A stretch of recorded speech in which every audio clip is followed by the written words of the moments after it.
I'm a 28-year-old guy, and my younger sister Sharon is 26. We've always been close, or at least we were until recently. Sharon has always been a bit of a dreamer, never quite able to stick with one job for long. I, on the other hand, have had a stable career for years. Recently, I came into a decent chunk of money from a work bonus and a small inheritance from an aunt who passed away. I was thinking about using it as a down payment on a house, but that's not where the story starts. A few months ago, Sharon got engaged to her boyfriend of 5 years, Max. They've had their ups and downs, but they seem solid. The whole family was excited for them, especially my parents, who adore Max. I was happy for them too, though I'd be lying if I said I didn't have some reservations. Max is nice enough, but he's not exactly the most financially responsible guy. In fact, both Sharon and Max have always struggled with money. Not long after the engagement, Sharon started dropping hints about how expensive weddings are. You know how these conversations go, lots of, we're trying to keep it small, but everything adds up so fast, and we've been looking at venues, but they're all so expensive. I could tell where this was heading. I didn't think much of it at first, but the more she talked, the clearer it became that they were in over their heads. Out of love for my sister and wanting her to have her dream wedding, I made an offer. I told Sharon that I would cover most of the wedding expenses, venue, catering, decorations, you name it. She was over the moon, and I was happy to help. It felt like the right thing to do, and I thought it would bring us closer together. I handed over $25,000, which, to be honest, was a huge chunk of my savings. But I didn't mind. I figured, this is my sister, and it's her big day. What could go wrong? First, everything seemed great. Sharon dove into wedding planning like she'd been waiting her whole life for it. She was sending me pictures of dresses, flowers, and venues almost every day. It was exciting to see her so happy. But then, things started to change. The first sign was when Sharon started making decisions without really consulting me. First, it was small stuff. She'd tell me she'd booked the venue without showing me the options, or that she'd chosen the flowers without asking for my input. I didn't think much of it at the time. I figured, it's her wedding, and she's probably just excited. I mean, who doesn't get a little stressed out planning a big event like that? But as time went on, I noticed that Sharon and I were talking less and less about the wedding or anything else. She wasn't calling as often, and when I did reach out, she was always too busy or too stressed to talk. I brushed it off as wedding stress, but something felt off. Then there was Max. He started acting weird around me. Whenever I'd bring up the wedding, he'd get quiet or change the subject. At first, I didn't think much of it, but it started happening more often, and it felt strange. We weren't best friends or anything, but we'd always gotten along well enough. Now, it was like he was avoiding me. I started getting more suspicious when Sharon began dodging my questions about the guest list. I asked her if there was anything I could help with, but she kept brushing me off, saying she had everything under control. One night, I brought it up again, and she told me, you don't need to worry about that. Your family, of course, you'll be there. That should have been reassuring, but it wasn't. I hadn't even gotten a formal invite yet, and the wedding was getting closer. It just felt strange. I tried talking to our parents about it, but they kept telling me everything was fine. They said Sharon was just overwhelmed with all the planning and that I should give her space. By now, I was already starting to feel pretty left out. I wasn't involved in any of the decision-making anymore, and Sharon had completely shut me out of things like the bachelorette party. I didn't expect to be a part of every single thing, but this was starting to feel intentional. It was like I was being pushed aside. Weeks passed, and I still hadn't received a formal invitation. At this point, I was starting to get worried. I tried bringing it up with Sharon again, but every time I did, she'd brush it off saying, you don't need an invite. Your family. The more I pressed, the more distant she became. Max wasn't any better. He was barely speaking to me by now. The wedding was only a few weeks away, and I still hadn't received a single update. Something wasn't right, but I couldn't put my finger on it. The distance between Sharon and me kept growing, and it was getting harder to ignore. I wanted to confront her about everything, but I didn't want to add more stress to her plate. Maybe I was overthinking things, or maybe there was something going on that I didn't know about. As the days passed, that sinking feeling in my smacksack grew. I didn't want to believe that my own sister, the one I had always been so close to, would exclude me from the wedding that I had paid for. But with each passing day, the signs were harder to ignore. Date 1. After weeks of feeling sidelined and confused, I finally decided to confront Sharon. It had been bothering me for a while. No invite, no updates, and every time I tried to ask, she brushed me off. The wedding was fast approaching, and I couldn't shake the feeling that something was seriously off. It was eating away at me, so I decided to stop playing the waiting game and talk to her directly. I caught Sharon alone one afternoon while visiting our parents. It wasn't the best timing, but at this point, I was done being polite. I asked her straight up why I hadn't received a formal invitation yet. I mean, it was a simple question, right? But Sharon didn't answer right away. She seemed flustered, almost like she didn't expect me to bring it up. She started giving me vague, evasive responses, like how she'd been too busy or how invitations were just a formality, but I wasn't buying it. Something wasn't adding up. I pressed her on it, asking why, out of all the people she'd invited, I was still in the dark. After all, I was family. And more than that, I had paid for most of the wedding. That's when things started to unravel. Sharon kept dancing around the topic, her answers getting more defensive with each question I asked. I could feel the tension building, and I knew something was about to slip. And then it did. In the middle of our back and forth, Sharon let something slip, something that left me completely stunned. She said, almost in passing, "You weren't really meant to be there." It hit me like a ton of bricks. I just stood there, speechless, trying to process what she had just said. Wait, what? I wasn't meant to be there. The same wedding I had paid for? The same wedding she'd been planning with my money? I demanded an explanation. I could feel the anger bubbling up, but I needed to know why. Sharon hesitated, like she didn't want to say it. But eventually, she admitted that she and Max had decided not to invite me because they thought it would be awkward if I was there. Awkward? How? She went on to explain that my type of personality stressed her out and that they didn't want me taking over the wedding. According to Sharon, I was too controlling, and they thought it would just be easier if I wasn't there. I couldn't believe what I was hearing. All this time, I had been trying to support her, giving her the money to have the wedding of her dreams, and this was how she repaid me? Apparently, Max had been the one to push for this decision, saying I would make things uncomfortable. Sharon went along with it, thinking it was the right choice for her big day. They had both decided that, even though I had given them thousands of dollars, it was better if I wasn't there. I felt completely betrayed. Not only had Sharon excluded me, but she had also used my money to fund a wedding I wasn't even welcome at. I didn't know what to say. Part of me wanted to pull all the money back right then and there, but I knew that would just cause an even bigger blow-up in the family. Still, the thought of staying quiet after being treated like this seemed impossible. I left the conversation feeling crushed. I didn't even know where to begin processing it all. On the way home, I called my parents to see if they knew anything about this. They were just as shocked as I was. I told them what Sharon had said, and while they were sympathetic, they urged me not to rock the boat. They kept saying, it's Sharon's big day.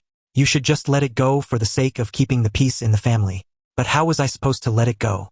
My sister had completely cut me out of one of the biggest events of her life, an event I had sacrificed so much for her to have. The more I thought about it, the angrier I got. I couldn't help but feel like I had been taken advantage of, like my generosity had been used against me. I vented to my best friend about the whole situation, and she was furious on my behalf. She couldn't believe Sharon had the nerve to exclude me after everything I had done for her. She told me I needed to demand my money back, and honestly, I was starting to think she was right. If I wasn't going to be at the wedding, why should I be the one paying for it? To make things worse, I started noticing Sharon's friends posting about the wedding on social media.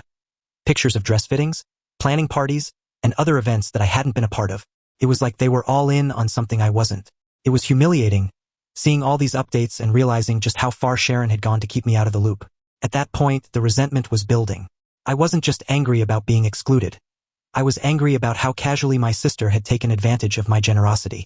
I had given her everything to make her dream wedding a reality, and in return, she had cut me out without a second thought.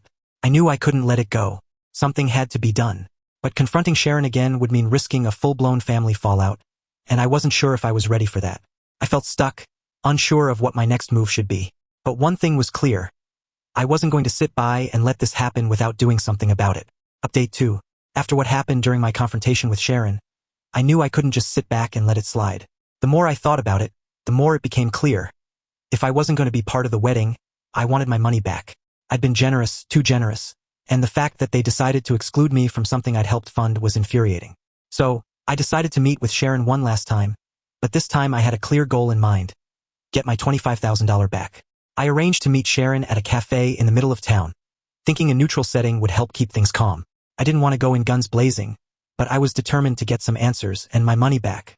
Sharon arrived late, looking stressed, which only added to my growing frustration. She had no idea what was coming. I started off calmly, explaining that I felt disrespected and hurt by how everything had gone down. I reminded her that I had given her the money with the expectation of being part of her big day, not as an outsider. Then I laid it out. If I wasn't going to be invited to the wedding, I wanted the $25,000 back. The moment those words left my mouth, Sharon's face changed completely. She went from looking stressed to outright panicked. Without warning, she burst into tears right there in the cafe. It was so sudden that I didn't even know how to react. She wasn't just crying. She was sobbing, loudly enough that people at nearby tables were starting to stare. Through her tears, she started telling me that if I took the money back, there wouldn't be a wedding at all. Apparently, she and Max had been counting on that money to fund nearly everything. Without it, they wouldn't be able to afford the venue, the catering, or any of the other lavish details Sharon had planned. She kept repeating that I'd be ruining her wedding if I took the money back, as if I hadn't already been excluded from it in the first place. It was hard to believe what I was hearing. I wasn't trying to ruin anything. I just wanted what was fair. But Sharon wasn't finished. She started twisting things, saying that the only reason they'd excluded me in the first place was because of how I'd acted in the past. Apparently, they'd felt forced to leave me out because they were afraid I'd take over or make them uncomfortable. It was the same story she told me before, but now it was starting to feel like they were trying to pin the entire situation on me. Before I could respond, Max walked into the cafe.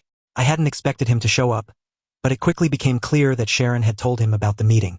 He walked over to our table, sat down, and immediately started backing up everything Sharon was saying.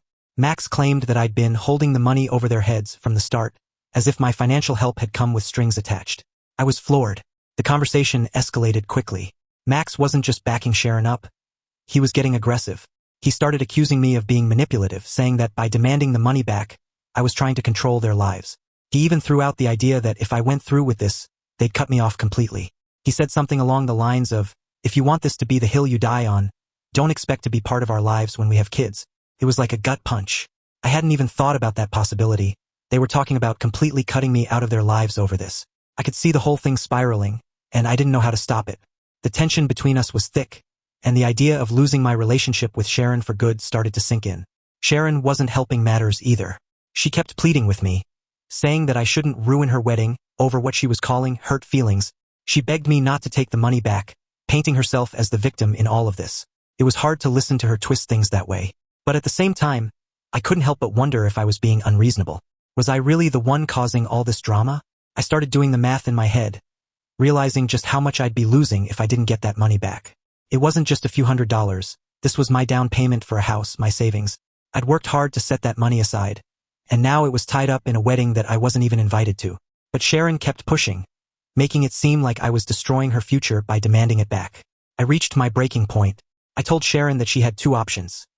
Either she gave me my money back or I would go public with everything. I'd tell the whole family, and I wouldn't hesitate to make it clear that I had funded a wedding I wasn't even welcome at. I didn't want to threaten her, but I was out of options. Max, of course, lashed out again, saying that if I went public, they'd cut ties with me for good. He said I was just making things worse and that I needed to let it go. The whole conversation left me feeling hollow. Update 3. After my explosive conversation with Sharon and Max, I knew I had to do something. The frustration had built up to the point where I couldn't keep it to myself anymore. My sister and her fiancé had not only excluded me from the wedding I paid for, but they also tried to guilt-trip me into letting them keep the money. I felt used and betrayed, and it was becoming clear that trying to handle this within the family wasn't going to work. So, I did what a lot of people do when they hit their breaking point. I turned to Reddit. I'd been lurking on subreddits like r/TrueOffMyChest and r/AITA for a while. I knew that people on Reddit could be brutally honest, but that's exactly what I needed. I wanted advice, validation, or at least some kind of direction because I felt lost.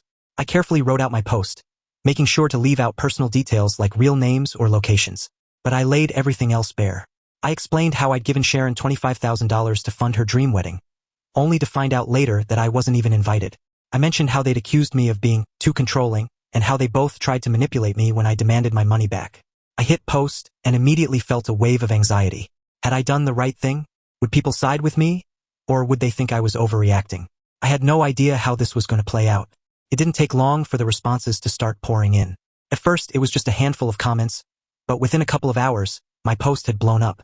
There were thousands of upvotes, and the comments section was going wild. The support was overwhelming. People couldn't believe how Sharon and Max had treated me, and they were furious on my behalf. They called out the manipulation, the entitlement, and some even suggested I take legal action to get my money back. But not everyone was on my side. As my post continued to gain traction, I started seeing comments that painted me as controlling or too involved in the wedding planning. A few people even said that maybe Sharon and Max had a point in excluding me if they felt I'd be overbearing. Those comments stung more than I expected. I had only tried to help, yet somehow some people were making me out to be the bad guy. It added to the growing sense of unease I had about going public. Then things took an unexpected turn. Apparently, one of my extended family members stumbled across the post. At first, they didn't know it was me, but after reading through it, they put two and two together. They forwarded it to my parents, and before I knew it, I had a voicemail from my mom, who sounded frantic. My phone started blowing up. First, it was Sharon. She sent me a barrage of texts accusing me of humiliating her and Max in front of the world. She claimed I was trying to ruin her wedding and drag our family's name through the mud. The messages kept coming. Some angry, some tearful. All of them blaming me for the situation. Then Max chimed in and things got even nastier. He started throwing around threats, saying he'd sue me for defamation if I didn't take the post down immediately. Couldn't believe it. They were the ones who had wronged me, and now they were acting like I was the villain. It wasn't just Sharon and Max either. My parents were furious. They couldn't understand why I'd taken this public instead of keeping it in the family. They begged me to delete the post, saying it was causing too much drama and that I needed to think of the bigger picture. But how could I delete it? I poured my heart out, and the support I was getting from strangers on Reddit made me feel like I wasn't crazy for feeling hurt and used. As if things couldn't get worse, the post started going viral. I hadn't expected it to blow up like this. Major social media accounts were picking it up, and it was being shared all over the place. People were weighing in from every corner of the internet, and my story was becoming bigger than I ever imagined. That's when the anonymous messages started. I began receiving DMs, some from people offering support, telling me that I was right to stand up for myself. But others were vicious. They called me names, accused me of being a bad brother, and even suggested I deserved to be excluded. The mix of opinions made it harder to figure out if I'd made the right call by going public. Meanwhile, Sharon kept sending me emotional texts. She blamed me for causing tension between her and Max, claiming that they were now fighting because of all the attention my post was getting. She said that by putting this out there, I had jeopardized their relationship and that if they called off the wedding, it would be my fault. Update for about a week before Sharon and Max's wedding, everything fell apart. After the explosion from my Reddit post, I hadn't heard much directly from Sharon, but I could sense that something was off. There were rumors floating around within the family, talk about postponements and cancellations, but I didn't know what was really going on until I got the call from my parents. Sharon and Max had decided to indefinitely postpone the wedding. According to Sharon, it was because of the unforeseen circumstances brought on by all the stress and drama surrounding the situation. I wasn't exactly surprised, but hearing it confirmed still hit hard. This wedding that I had paid for, been excluded from, and had so many fights over was now not happening at all. It didn't take long for the fallout to reach me. Sharon had an emotional breakdown, and my parents were the first to hear about it. Apparently, she couldn't handle the pressure anymore. She told them that the public attention from my post had been too much. She was receiving messages from strangers, people were gossiping, and it was all making her too anxious to go through with the wedding. She was blaming me entirely for the cancellation. Sharon even posted on social media, letting everyone know that the wedding was off. Her post was emotional, talking about how family betrayal had ruined what was supposed to be the happiest day of her life. She didn't name me directly, but anyone who had been following the drama knew exactly who she was talking about.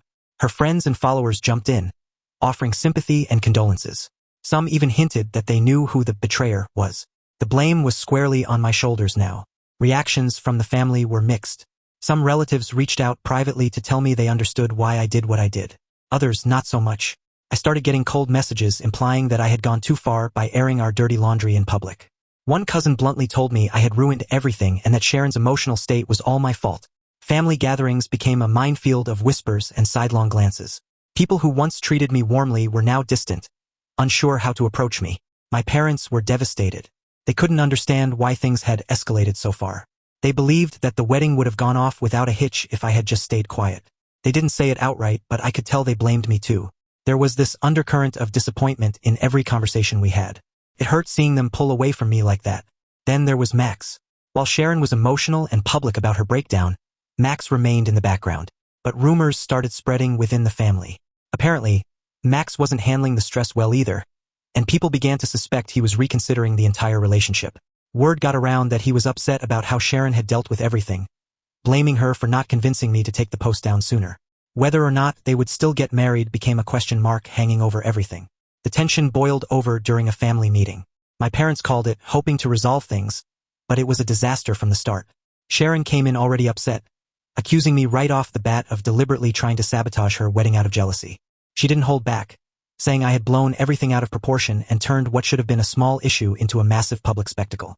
I tried to defend myself, pointing out that I had been excluded from the wedding after paying for it, but Sharon wasn't having any of it. She cut me off repeatedly, telling me I should have just let it go. That weddings are stressful and she didn't need me making things worse. She claimed I had overreacted and dragged her name through the mud for no reason. My parents, instead of stepping in to mediate, began to side with Sharon. They kept saying things like, "Weddings are hard," and "Maybe you should have stayed out of it." I couldn't believe what I was hearing. It was like the fact that I had paid for the wedding and been excluded didn't matter anymore. Everything had become about the fallout from my post, and suddenly I was the bad guy. Some of our relatives reached out after the meeting, sending me mixed messages. A few were supportive, saying they understood why I did what I did, but others expressed disappointment, telling me they wished I hadn't taken things so far. It seemed like everyone had an opinion, and none of them made me feel any better. Meanwhile, the internet fallout continued to haunt me. Even though the post had started to die down online, there were still people who recognized me in public. Every now and then, someone would make a comment or send me a message, reminding me that this wasn't over. It felt like the situation was following me everywhere, and I couldn't escape it. The situation between Max and Sharon grew even more strained. The rumors about Max reconsidering the wedding kept growing, and it became clear that my post had pushed their relationship to the edge. While no one had officially confirmed it, family whispers suggested that Max was having serious doubts about whether he wanted to move forward with the marriage after everything that had happened. Date 5. It's been about 3 months since Sharon and Max's wedding was supposed to happen. The dust has finally started to settle, but things aren't the same, and probably never will be. Since the fallout, there hasn't been much communication between Sharon and me. Actually, there's been none. After that family meeting where she accused me of sabotaging her wedding, she's completely cut me off. It's strange to think that someone I was so close to just a year ago is now a stranger, but I guess that's where we're at. Our parents have kept their distance too, though not as dramatically as Sharon. They're civil when we talk, but there's an unspoken tension in every conversation. Family gatherings are awkward. The air feels heavy whenever we're all in the same room, and I find myself excluded from conversations more often than not. Everyone seems to be tiptoeing around me, unsure how to interact without bringing up what happened. It's a cold politeness, and it stings, even if I've gotten used to it. On the public side of things, the chatter has died down. The Reddit post that went viral is no longer a hot topic, and I haven't received any more messages about it, which is a relief.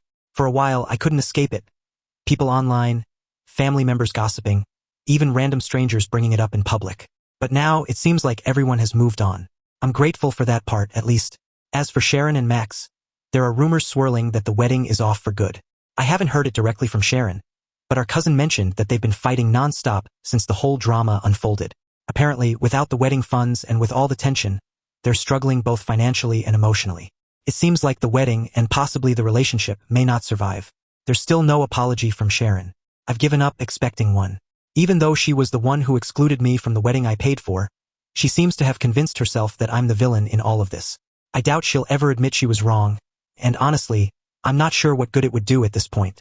The damage is done, and an apology probably wouldn't change how things are now. Looking back, I realized that going public with my story on Reddit changed the entire course of my life. I never anticipated the impact it would have, not just on me, but on my family dynamics. Every now and then, I consider reaching out to Sharon, offering an olive branch to try and patch things up. But I hesitate. I'm not sure if she would even be receptive, or if trying to reconnect would only reignite old tensions. For now, my friends have been my biggest support system. They've encouraged me to keep my distance from the toxic family dynamics and focus on myself. They remind me that not every relationship is worth saving, even when it's with family.